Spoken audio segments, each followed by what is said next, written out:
Тут лес был кругом. Это уже во время Советского Союза начали земли очищать, посевать все. А раньше лес, по кругу лес. Наша же деревня пошла от того, что борки, от слова бор.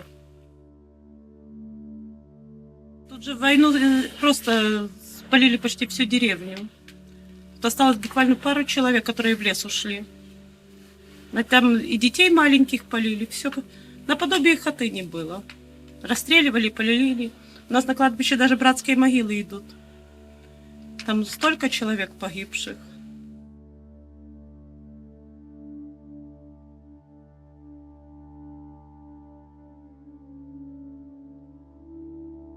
Наверное, хоть 50 было. Домов 50 было. Вот порозкидали. Уже многие, которые начали разваливаться, разбирают их на дрова, колхоз. Сельсовет отдает, и все. 5 домов жилых на всю деревню осталось. Тут когда-то и клуб был, и магазин был, и школа была. А сейчас уже все. Так и еще в мою молодость. Вот у нас магазин здесь был. Но уже школы не было, уже мало было. Но нас возили в Макраны, у нас клуб был еще. Еще можно где-то было молодежи собраться. А сейчас куда эта молодежь? Сейчас в основном хорошо, если у кого-то интернет, телефон или ноутбук, то дети еще там. Кто выехал? Молодежь не оставалась. Вся молодежь в основном шла в город. Я сама 20 лет в городе прожила.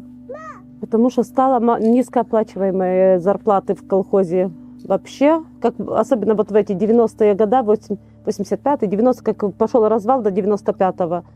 Зарплаты же было по годам. Год-два не было зарплаты. В городе хоть иногда. В основном еще как-то платили. А тут сколько? Наверное, по полгода вообще не было. Поэтому не было перспективы. Домов не давали в то время в колхозе. Тогда только сам, если строишь. Сейчас построить самому дом – это очень тяжело.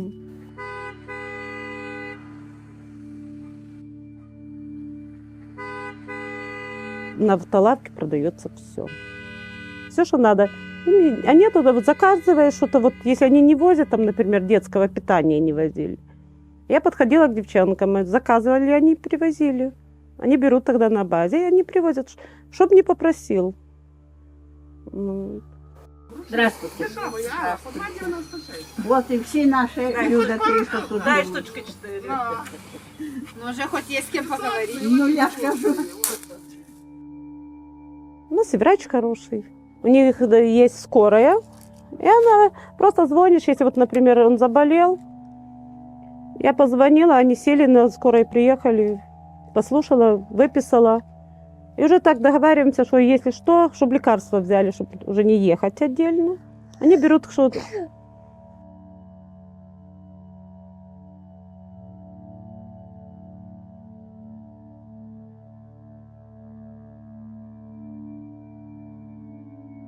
Купил я дом 2 года назад.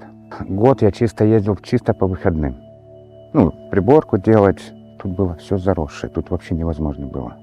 Этого дома не было видно. А потом мы с супругой подумали, а давай лучше переедем. Я подошел к председателю, спросил, есть ли вакансии, водителем есть. Я пошел водителем на МАЗ. Я сам детство проводил в деревнях. Я посмотрел, и мне это очень нравится. Но меня тянуло деревню, мне тянуло. Я очень люблю деревню. Совсем по-другому, атмосфера другая, это сразу же. Меньше, как говорится, машин, этот, не нюхать эти газы, это все. А в Бресте что там?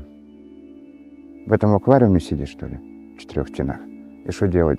С работы приходишь, и что делать? Ноги на диван и телевизор смотреть.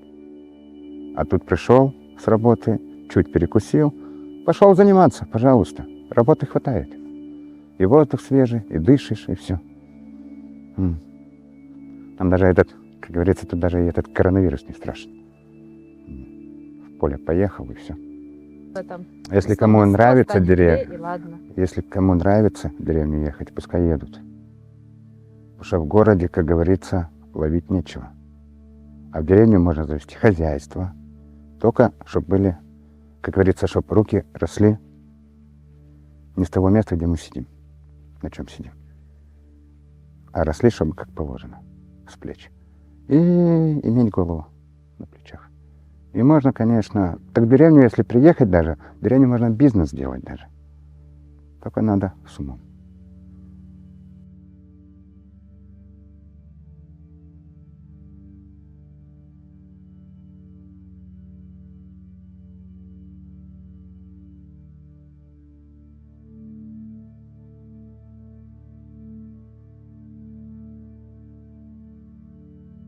Лет 10 тут может вообще никого не остаться.